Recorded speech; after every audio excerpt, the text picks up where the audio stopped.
Yo, what's up, people? We is back. Another day on Keep It G News. And if you're getting tired of me by now, get used to me because I ain't going nowhere. Especially when you got things like this going on. So, why ain't nobody tell me that Charleston White was on Say Cheese the other day and he said this? He knows there are two basic steps here. One step is you must take back the streets. And you take back the streets by more cops, more prisons, more physical protection for the people. Crime is not Democrat or Republican. Making the streets safe is not a Democratic or Republican issue. This is one of those issues I hope this passage of this bill will be taken out of the gridlock category and moved into an emerging consensus. And the consensus is as follows, and I will cease when I finish this statement. The consensus is A, we must take back the streets. It doesn't matter whether or not the person that is accosting your son or daughter or my son or daughter, my wife, your husband, my mother, your parents. It doesn't matter whether or not they were deprived as a youth. It doesn't matter or not whether or not they had no background that enabled them to become socialized into the fabric of society. It doesn't matter whether or not they're the victims of society. The end result is they're about to knock my mother on the head with a lead pipe, shoot my sister, beat up my wife, take on my sons. So I don't want to ask what made them do this. They must be taken off the street. Is unless we do something about that cadre of young people, tens of thousands of them, born out of wedlock, without parents, without supervision, without any structure, without any conscience developing, because they literally, I yield myself 3 more minutes, because they literally have not been socialized, they literally have not had an opportunity.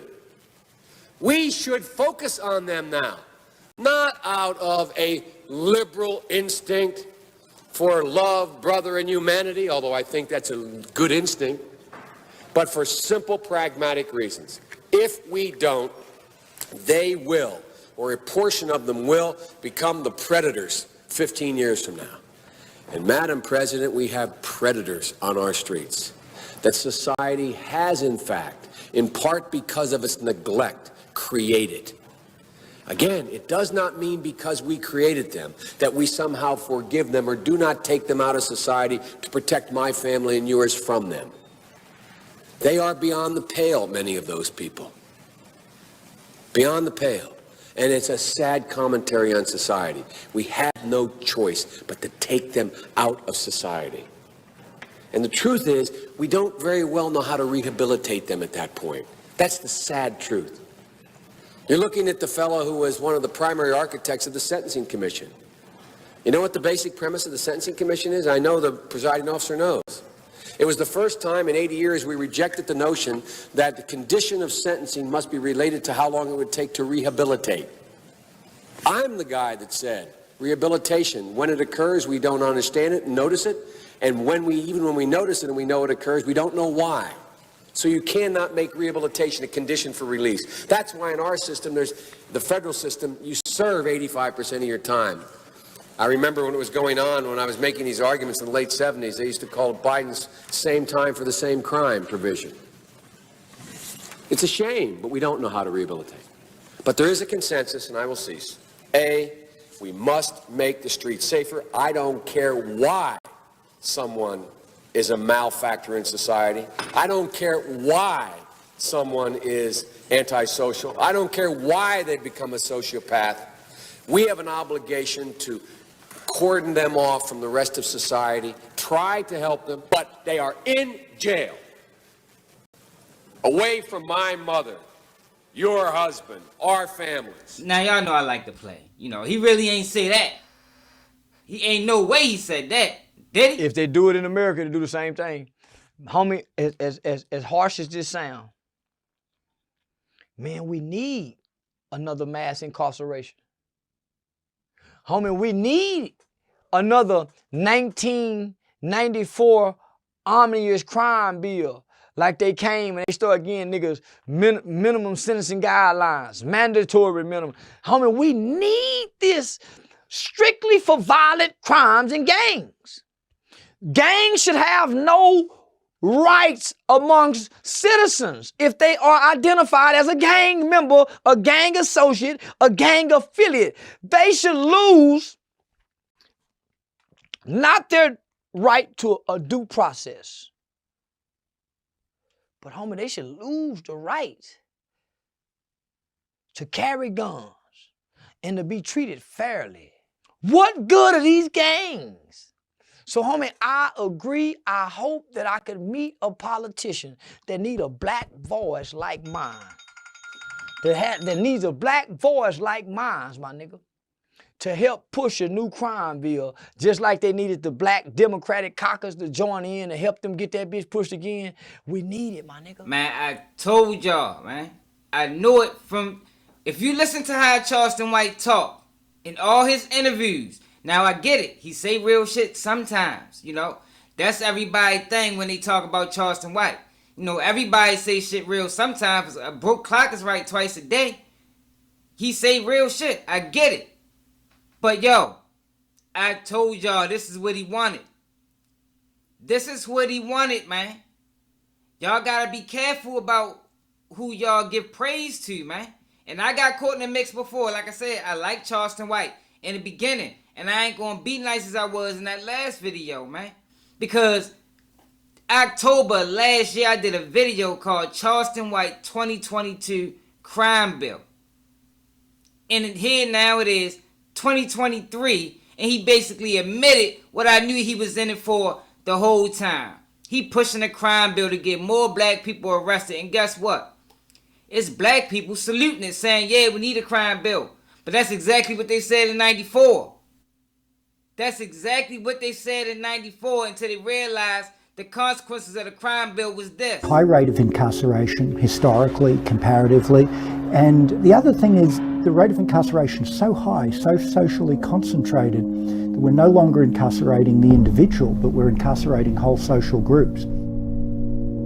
The rate of incarceration now is about 5 times higher than it was historically. Historically, it was 100 per 100,000. Now it's about 500 per 100,000. If we look at prison, if we add jail to that, it's about 700 per 100,000. Nowhere in the world incarcerates as much as we do. We've seen extremely high rates of exposure to the criminal justice system for African Americans with very low levels of schooling. So if we think about black men who were born in the late 1970s.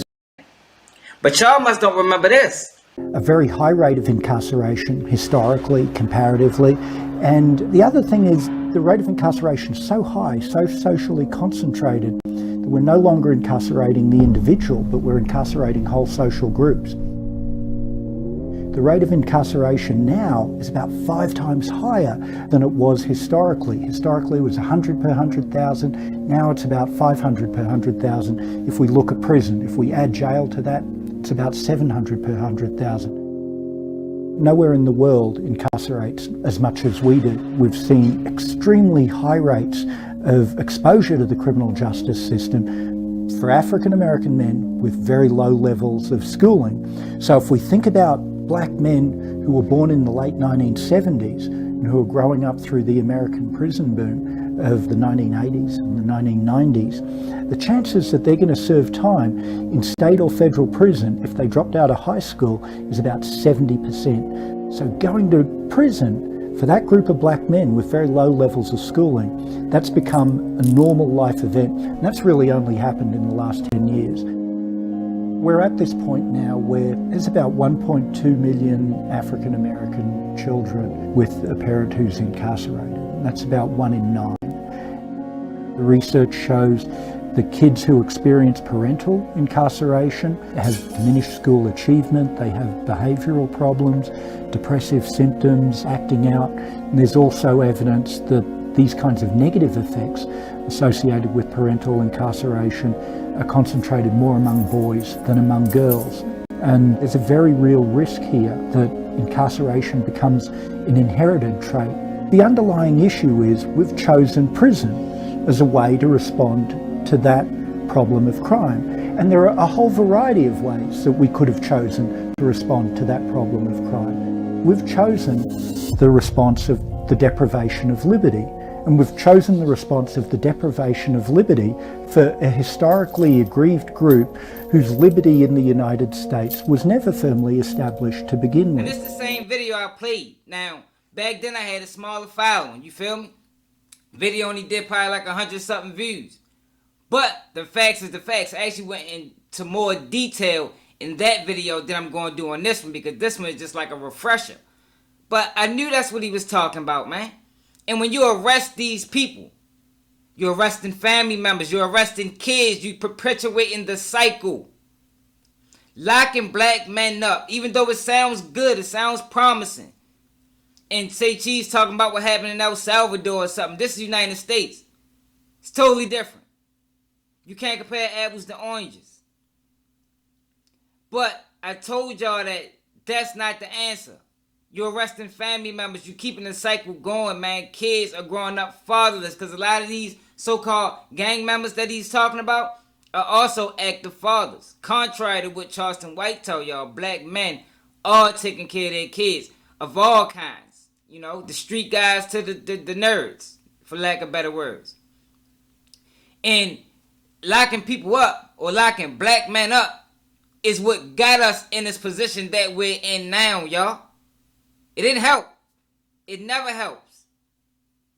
Black men need to be on the streets. The only thing that kill crime is opportunity. So until we get opportunity in our neighborhoods, you know, put jobs, bring jobs back, get more resources, we ain't gonna see crime go nowhere. Because no matter how many you lock up, if the environment is gonna grow more criminals.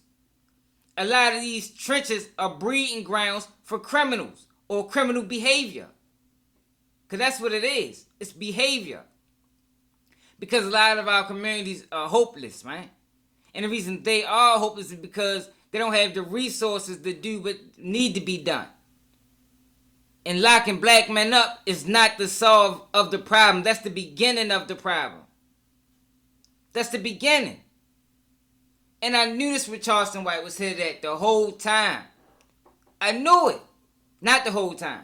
I'm lying. Not the whole time. Because I was with him at first. Until I seen he was real when he was telling the truth about how he really felt about these things. Then I realized, oh, this is real. He want our kids arrested.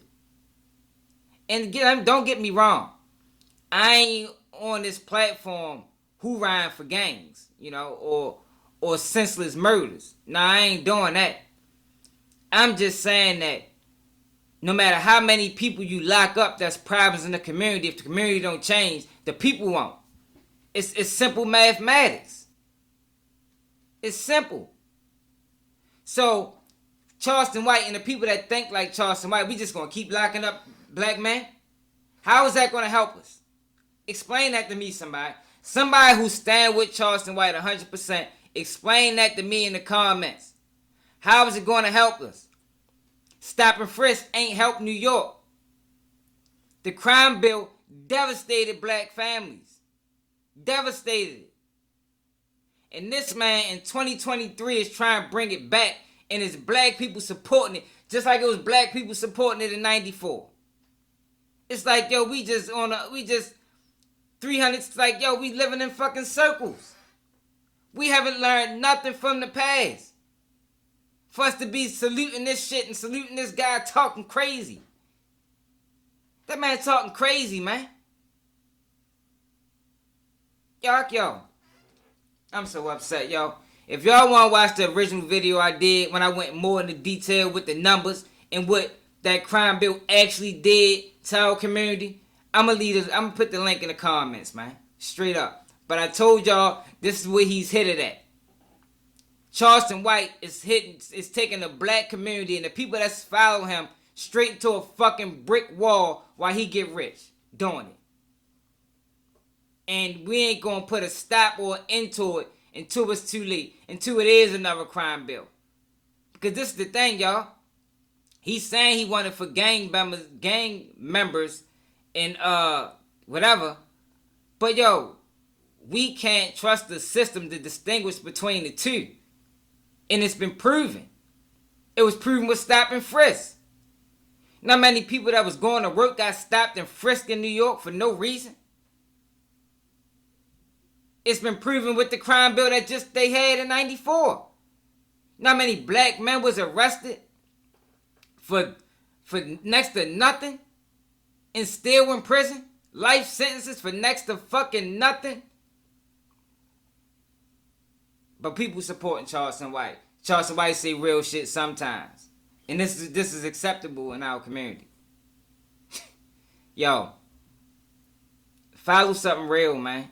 Support something real, man. Charleston White flip-flop on his takes and comments.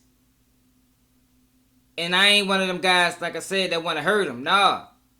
But his message is hurtful to our community. Now, we do got issues. I'm going to say that. I speak on it all the time. Like I said, I'm against senseless violence. But I'm also against black men going to prison at alarming rates. Because I know what it does to the family structure. I know what it does to the kids. I know what it does to the women. I know what it does to the men mentally.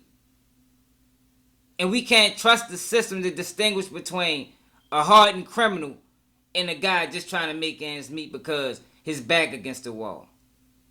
Because to be honest, it's more of that behavior going on than the other. Than the guys out here just really committing crimes just to commit crimes and really out here trying to harm people.